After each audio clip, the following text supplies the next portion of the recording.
जैसे ही ट्रेन चलने को तैयार हुई कि एक औरत और उसका पति एक डिब्बे में घुस पड़े।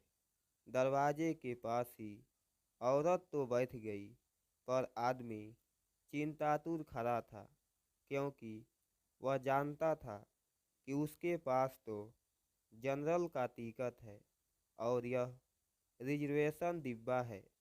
कुछ समय बाद टीटी आया तो टीटी को टिकट दिखाते हुए उसने हाथ जोड़ दिए।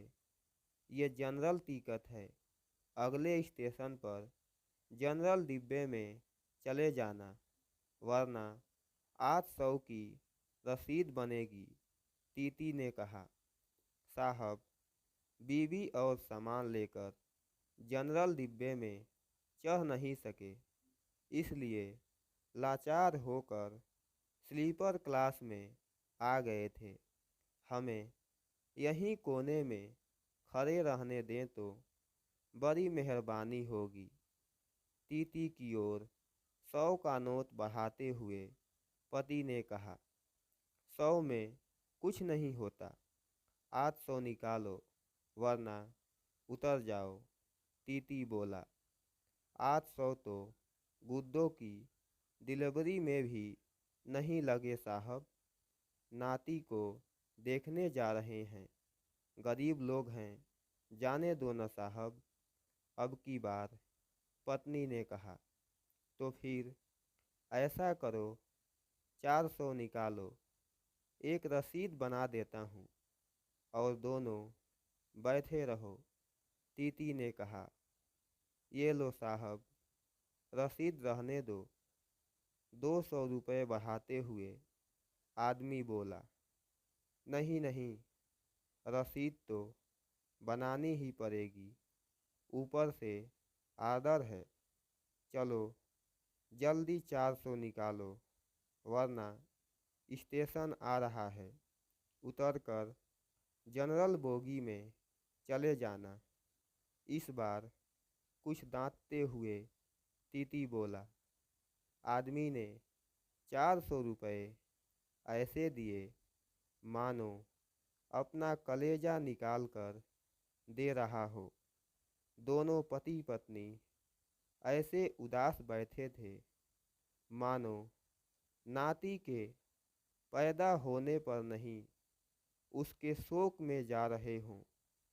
कैसे एडजस्ट करेंगे ये 400 रुपये?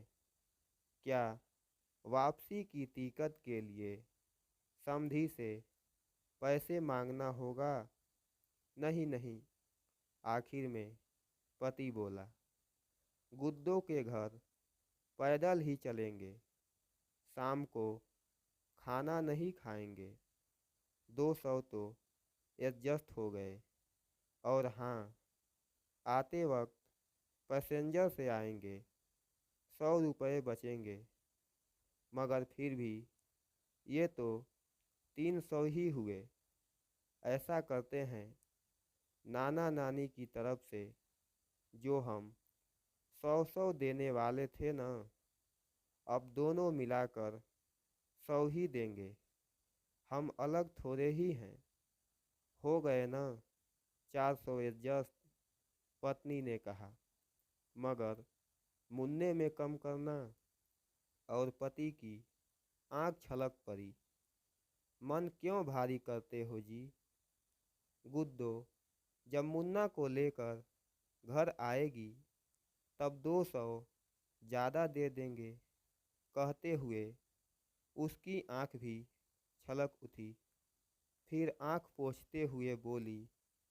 अगर मुझे कहीं सरकार मिले तो उससे कहूँगी, इतने पैसों की बुलेट ट्रेन चलाने के बजाय इतने पैसों से हर ट्रेन में 4-4 जनरल बोगी और लगा दें, जिससे न तो हम जैसों को टिकट होते हुए भी जलील होना पड़े और ना ही हमारे मुन्ने के 100 रुपये कम हो।